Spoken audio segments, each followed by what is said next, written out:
Pagdating sa sustansya, ang bayabas laging nangunguna.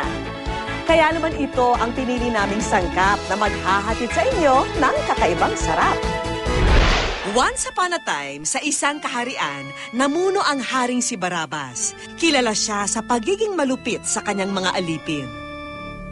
Isang araw, humina ang ani sa kanilang lupain, kaya't ipinag-utos niya ang pagtitipid sa pagkain.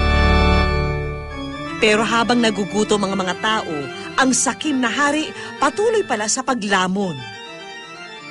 Minsan ang siya'y namasyal, nasa lubong niya ang matandang pulubi. Nang hingan siya nito ng pagkain, agad niya itong itinaboy. Isang araw, bigla na lang daw naglaho si Barabas at natagpuan sa kanyang trono ang isang prutas na tila may korona na tulad ng sa kanya. Pinangalanan nila itong bayabas. Yan ang alamat ng isa sa mga pinakasikat nating prutas. Pero hindi man nagmula sa magandang halimbawa ang kanyang kwento, nag-uumapaw naman sa good news ang sustansya nito. Ang bayabas ay tumutubo sa mga tropical na bansa tulad ng Pilipinas. Times 3 ang hatid na vitamin C ng bawat 100 gramo nito. Mayaman pa ito sa vitamin A, lycopene, lutein at antioxidants na gaya ng sa kamatis. Mainam din daw ito sa mga may heart disease at high blood pressure. Kaya sa tulong ni Chef Dino ng Dino Style Catering, ating ibibida ang sustansya ng guava sa Good News Kusina. Ang lulutuin natin ay ang Korean pork ribs braised with guava. 650 pesos daw nabibili ang beef version na ito sa restaurant. Pero ang gagawin nating recipe sa bulsa, magaan. Ihanda na ang brown sugar, pork spare ribs, kalamansi, toyo, oil, garlic, ginger at ang bayabas. Pagkagisa ng bawang at luya, idagdag ang hiniwang bayabas na tinanggalan ng buto. Lagyan ng asukal, toyo at tubig. Half a cup of water. Normally, sa recipe nito, ginagamit natin ng beef. Pero ngayon, gagamitin natin ng pork.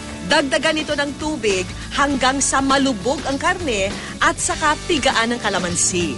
Halu-haluin at pakuluan ng 25 minutes. Mababawasan daw ng bayabas ang di magandang amoy ng buto-buto.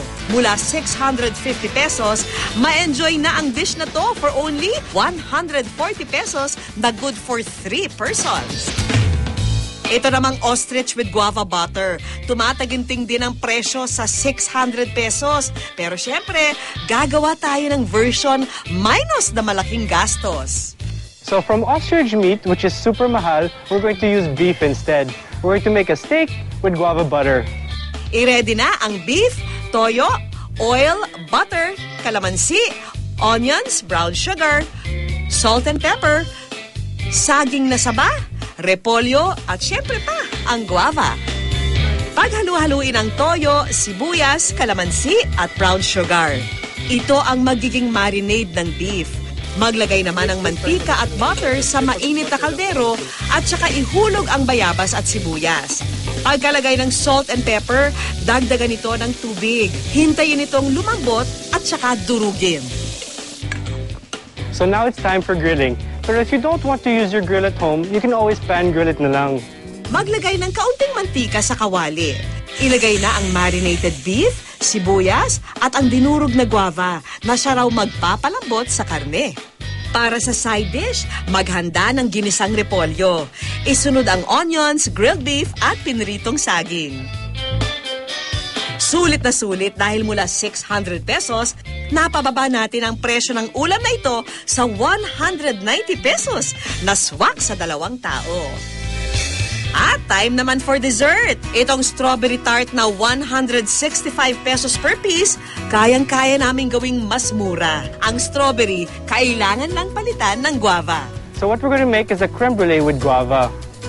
Ilabas na ang bayabas, crushed grahams, butter, sugar, eggs, cream at vanilla extract. Sa isang bowl, paghalu-haluin ang crushed grahams at melted butter.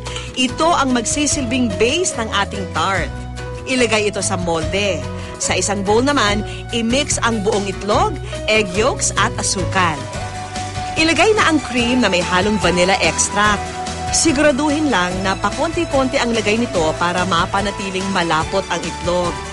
Pwede nang ihulog ang chopped bayabas. Ilagay na rin ito sa mga molde. So ready na ang ating creme brulee. All we need to do now is bake it in the toaster oven for 20 minutes.